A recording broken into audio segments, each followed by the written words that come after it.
ഒരു രാജ്യം ഇല്ലാതാകുന്നത് അല്ലെങ്കിൽ ഒലിച്ചു പോകുന്നത് കാണണമെന്നുണ്ടെങ്കിൽ നമ്മുടെ തൊട്ടയൽ രാജ്യത്തേക്ക് നോക്കിയാൽ മതി.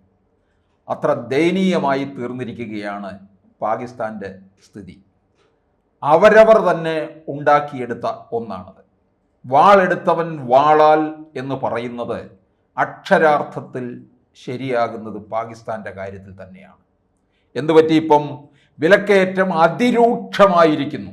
വിലക്കയറ്റമൊക്കെ ഏത് രാജ്യത്തും ഏത് നാട്ടിലും അവിടുത്തെ ചില കാലാവസ്ഥയ്ക്കനുസരിച്ചും ഉണ്ടാകാറുണ്ട്. പക്ഷെ ആ വിലവർദ്ധനവ് താഴേക്ക് വരികയും ചെയ്യുന്നുണ്ട്. ഇത് കഴിഞ്ഞ കുറേ മാസങ്ങളായി പാകിസ്ഥാനിൽ എല്ലാ സാധനങ്ങളുടെയും വില കയറിക്കൊണ്ടിരിക്കുകയാണ്. എന്തിന്? മനുഷ്യന് അത്യാഡംബരമായിട്ടുള്ള സാധനങ്ങളല്ല, അവശ്യ സാധനങ്ങൾ കിട്ടിയിട്ടില്ലെന്നുണ്ടെങ്കിൽ ജീവൻ പോലും നഷ്ടമാകുന്ന തരത്തിലുള്ള അത്യാവശ്യ മെഡിസിന് പോലും ദൗർലഭ്യം ഉള്ളതിന് വലിയ വിലക്കയറ്റവുമാണ് ഉണ്ടാകുന്നത്. ഭാരതത്തിൽ നിന്നുള്ള മരുന്നുൾപ്പെടെയുള്ള അവശ്യ വസ്തുക്കളുടെ വരവ് പാകിസ്ഥാനിലേക്ക് നിലച്ചു. അതോടുകൂടി മെഡിക്കൽ രംഗത്തും അവിടെ പ്രശ്നങ്ങൾ ഉടലെടുത്തു എന്നാണ് ഇപ്പോൾ പുറത്തു വരുന്ന റിപ്പോർട്ടുകൾ. നോക്കണം, അവരവരുടെ രാജ്യത്തെ ജനങ്ങളുടെ ആരോഗ്യം സംരക്ഷിക്കാറില്ല. ഒരു രാജ്യത്ത് ബജറ്റ് വരുമ്പോൾ നോക്കുക, അവിടെ ആരോഗ്യം, വിദ്യാഭ്യാസം, സാമൂഹ്യ സുരക്ഷ, ക്രമസമാധാനം ഇങ്ങനെയുള്ള കാര്യങ്ങൾക്ക് വേണ്ടിയാണ് മാറ്റിവെക്കുന്നത്. പാകിസ്ഥാനെ സംബന്ധിച്ചിടത്തോളം ഒറ്റ കാര്യത്തിൽ മാത്രമേ ഉള്ളൂ ചെലവ്. അവർക്ക് തീവ്രവാദികളെ പരിശീലിപ്പിക്കുക, അതിനു വേണ്ട തരത്തിലുള്ള ആയുധങ്ങൾ വാങ്ങിക്കൂട്ടുക, ഇത് മാത്രമാണ് ചെയ്തുകൊണ്ടിരിക്കുന്നത്. അങ്ങനെ ആ രാജ്യം ഈ നശിച്ച് നാറാണക്കല്ല് വെക്കുക എന്ന് പറയില്ലേ, അതാണ് അവിടെ സംഭവിച്ചുകൊണ്ടിരിക്കുന്നത്.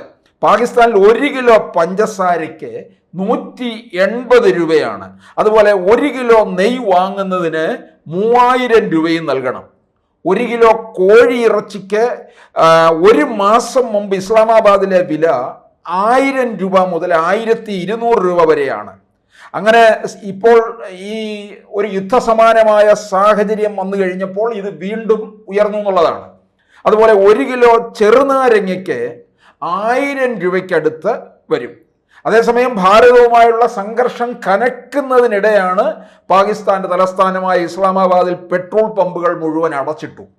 48 മണിക്കൂർ നേരത്തേക്ക് പമ്പുകൾ അടച്ചിടാൻ അവരുടെ ഔദ്യോഗിക അറിയിപ്പുണ്ടായിരുന്നു എന്നുള്ളതാണ്. അപ്പോൾ തീർച്ചയായിട്ടും ഇത് ഇവർക്ക് ഭക്ഷ്യക്ഷാമ പ്രതിസന്ധിയിലേക്ക് തന്നെയാണ് കാര്യങ്ങൾ നീങ്ങുന്നത്. ഈ യുദ്ധസമാനമായ സാഹചര്യം ഉണ്ടാകുന്നതിന് മുമ്പ് തന്നെ അവിടെ പാകിസ്ഥാനിൽ വിലക്കയറ്റം അതിരൂക്ഷമായിരുന്നു. അത് പലതവണ വാർത്താ മാധ്യമങ്ങളൊക്കെ തന്നെ റിപ്പോർട്ട് ചെയ്തതാണ്. ഒരു പ്രളയമുണ്ടായ സമയത്ത്, ഈ കോവിഡ് സമയത്ത് ലോക രാജ്യങ്ങൾ പലതരത്തിലുള്ള തകർച്ചയുണ്ടായി. പാകിസ്ഥാൻ അത് കൂടുതലായിട്ടുണ്ടായി. കാരണം ഒരു രാജ്യം അല്ലെങ്കിൽ ഒരു കുടുംബം എന്നൊക്കെ പറയുമ്പോൾ അവരവരുടേതായ ആവശ്യങ്ങൾക്ക് വേണ്ടി ധനമായാലും ഭക്ഷ്യവസ്തുക്കളും സ്റ്റോക്ക് ചെയ്യും. ഇത് അങ്ങനെ അവിടുത്തെ ജനങ്ങളുടെ താല്പര്യം ഒരിക്കലും ഭരണാധികാരികൾ നോക്കിയിട്ടില്ല. ഭരണാധികാരികളോ സൈന്യമോ നോക്കിയിട്ടില്ല. സൈന്യമാണ് അവിടെ പാകിസ്ഥാൻ ഭരിക്കുന്നതെന്ന് ഓർക്കണം. ഭരണാധികാരികളൊക്കെ ഇറങ്ങിക്കഴിഞ്ഞാൽ പിന്നീട് ഒന്നീ കഴുകുമരത്തിൽ പോകും, അല്ലെങ്കിൽ കൽത്തുറുങ്കിൽ പോകും. ഇമ്രാൻഖാൻ ജയിലിൽ കിടക്കുകയല്ലേ. ഇതാണ് പാകിസ്ഥാന്റെ സ്ഥിതി. അങ്ങനെയുള്ള രാജ്യം അനുദിനം കൂപ്പുകുത്തുക എന്ന് പറഞ്ഞാൽ അത് ശരിയാകുന്നത് പാകിസ്ഥാന്റെ കാര്യത്തിലാണ്. അപ്പോൾ പ്രതിസന്ധി അതിരൂക്ഷമായിരിക്കുന്നു എന്നുള്ളതാണ്. ഇനിയും വിലവർധന ഉണ്ടാകും. കാരണം വെടിനിർത്തൽ പറഞ്ഞു എങ്കിലും ഇടയ്ക്കിടയ്ക്ക് ഇപ്പോഴും അവർ നമ്മളെ ഏതെങ്കിലും തരത്തിൽ പഴുത് കിട്ടിയാൽ അറ്റാക്ക് ചെയ്യാൻ കാത്തിരിക്കുന്നവരാണ്. അങ്ങനെയുള്ള ഇവർക്ക് ലോകരാജ്യങ്ങളിൽ നിന്നുള്ള പോലും പിന്തുണ നഷ്ടപ്പെടുകയാണ്.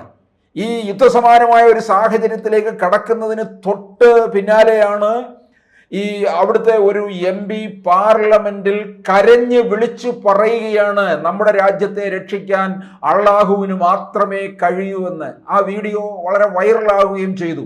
അത്തരത്തിലൊരു സംഭവം ഒരു MP അവിടെ പാർലമെന്റിൽ പറയണമെങ്കിൽ ആ രാജ്യത്തിന്റെ സ്ഥിതി എത്രത്തോളം അതീവ ഗുരുതരമാണ് എന്നുള്ളത് നമുക്ക് ഊഹിക്കാമല്ലോ. അതുപോലെ തന്നെ 1-2 വർഷങ്ങൾക്ക് മുമ്പ് തന്നെ അവിടെ ഇതുപോലെ പലതരത്തിലുള്ള പ്രശ്നങ്ങൾ അഭിമുഖീകരിക്കാനായിട്ട് ജനങ്ങൾക്ക് കഴിയാതെ വരുന്നു. വിലക്കയറ്റം ഉണ്ടാകുന്നു.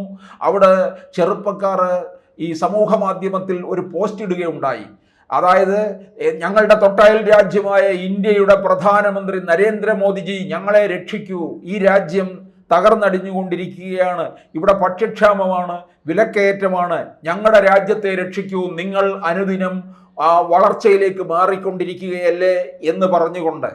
അപ്പോൾ ഈ MP-യുടെ കരച്ചിലും പാർലമെന്റിലെ കരച്ചിലും ഈ നാളുകൾക്ക് മുമ്പ് ഈ ചെറുപ്പക്കാരിട്ട സോഷ്യൽ മീഡിയയിലിട്ട പോസ്റ്റും നമ്മൾ ബന്ധപ്പെടുത്തി വായിക്കേണ്ടത് തന്നെയാണ്. അതിൻ്റെ ഒരു അങ്ങേയറ്റം എത്തി നിൽക്കുകയാണ് ഇപ്പോൾ അവിടുത്തെ സ്ഥിതി. നോക്കണം, പെട്രോൾ പമ്പുകളെ അടച്ചിടുന്നു. 1 കിലോ ഗോതമ്പിന് കൊടുക്കേണ്ട വില 300-350 രൂപയാണ്. അപ്പോൾ ജനജീവിതം എത്ര ദുസ്സഹമായി എന്നുള്ളതാണ്.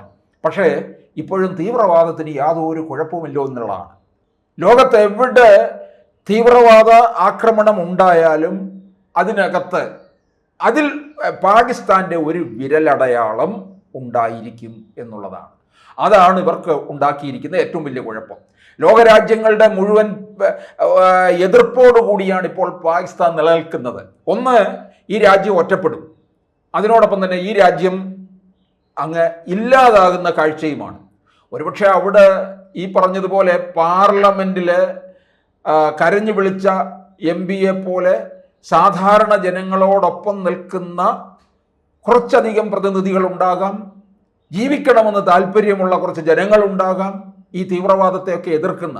പക്ഷെ അവർക്കൊന്നും ഒരിക്കലും അവിടെ ജീവിക്കാൻ സാധ്യമല്ല. കാരണം അത്തരത്തിൽ പരസ്യമായ എതിർപ്പ് പ്രകടിപ്പിച്ചു കഴിഞ്ഞാൽ സൈന്യം തന്നെ ഇവരെയൊക്കെ തട്ടിക്കളയുമെന്നുള്ളതാണ്. ഭരണാധികാരികളെ തന്നെ കൽത്തുറുങ്കിൽ അടയ്ക്കുകയാണ്. പിന്നെ സാധാരണക്കാരുടെ കാര്യം പറയണോ? അത്രത്തോളം തീവ്രവാദത്തിൻ്റെ തലസ്ഥാനമാണ് പാകിസ്ഥാൻ.